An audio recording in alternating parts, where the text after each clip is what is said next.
संकल्प करो कि हम अपने घर पे रह करके जितनी देर टीवी देखते हैं उतनी ही देर बोलेंगे दुनिया में, फिर आप फिट आदमी हो जाएंगे। अब 4 घंटे टेलीविजन देखें तो 4 घंटे बोलो, 2 घंटे तो 2 घंटे, 1 घंटा तो 1 घंटा। और अगर टेलीविजन मतलब मोबाइल वगैरह कुछ भी, उतना बोलिए। और कोशिश कीजिए कि कम से कम बोलने की जरूरत पड़े और काम ज़्यादा हो, वर्किंग ज़्यादा हो, योग्यता बढ़े, तप बढ़े, जप बढ़े, मेहनत बढ़े। केवल ये जो ऊपर ऊपर की सुकड़ बढ़ाई है ना, प्रशंसा, ये नकली होती है, ध्यान रखना।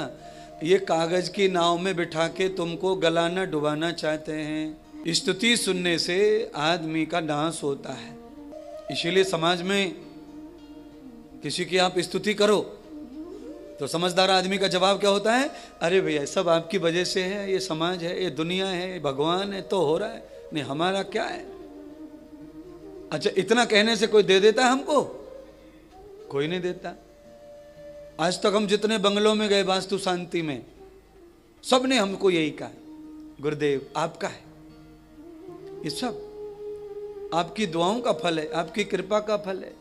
बड़े बड़े बिल्डरों के यहाँ भी गए, 20-20, 30-30 मंजिल के फ्लैट, हजारों फ्लैट, फीता काटा, ये सब आपका है। हमने कहा एक फ्लैट दो, बाल बच्चे रह लेंगे, देना देना नहीं है। पर आदमी स्तुति को सुनना पसंद जो करता है वो हमेशा खतरे में ही, क्योंकि उससे अपमान बर्दाश्त नहीं हो सकता, फिर आदत एक तरह की पड़ जाती है। अच्छा, कई लोगों को मीठे की आदत हो जावे तो फिर वो मिर्ची ना खावे, और जिस दिन मिर्ची खा लें गले में बड़ी जलन होए। और जिनको मिर्ची खाने की आदत होती है वो मीठा खूब खा लेते हैं।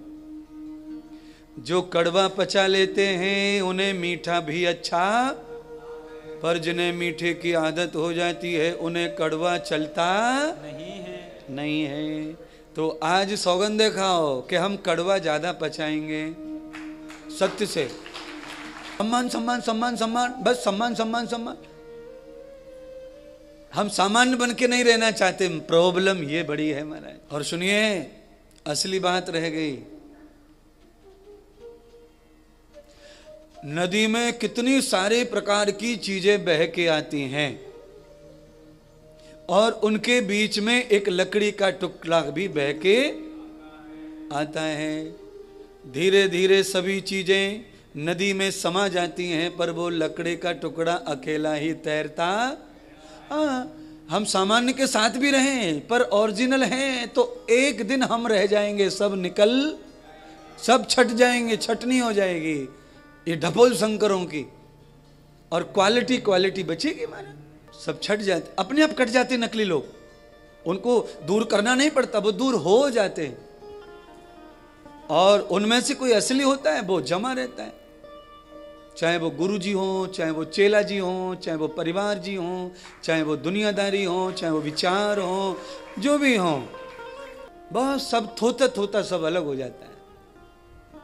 नदी सबको निगल जाती है महाराज। और सुनिए, इतना नहीं और रह गया है, ये नदियां समुद्र में जाके मिल जाती हैं तो भी लकड़ी समुद्र में भी तैरती।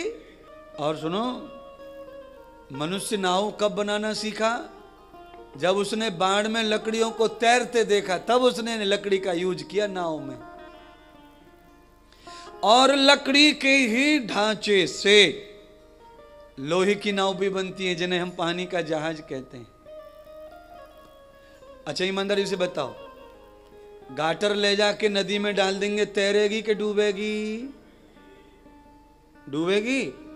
अच्छा, उसी गाटर को पिघला करके पतरा बना के नाव बना दी जावे तो उसके लिए क्या होना फिर? लोहा वही है। पर जब वही लोहा ओरिजिनल आया और डाला तो डूब रहा था, उसी लोहे को जब किसी ज्ञानी के, कलाकार के अंदर से ले गए तो वही लोहा तैर रहा था। ऐसे ही तुम लोग डूबने वाले हो, जब गुरुदेव के हाथ में पड़ते हो तो तुम ही तैरने भी लग जाते हो। तुम सब ओरिजिनली तो हो, मनुष्य हो, भव पार करने के लिए परमात्मा ने भेजा है, फिर भी भव में डूब रहे हो, क्योंकि तुम ज्यों की त्यों चले गए।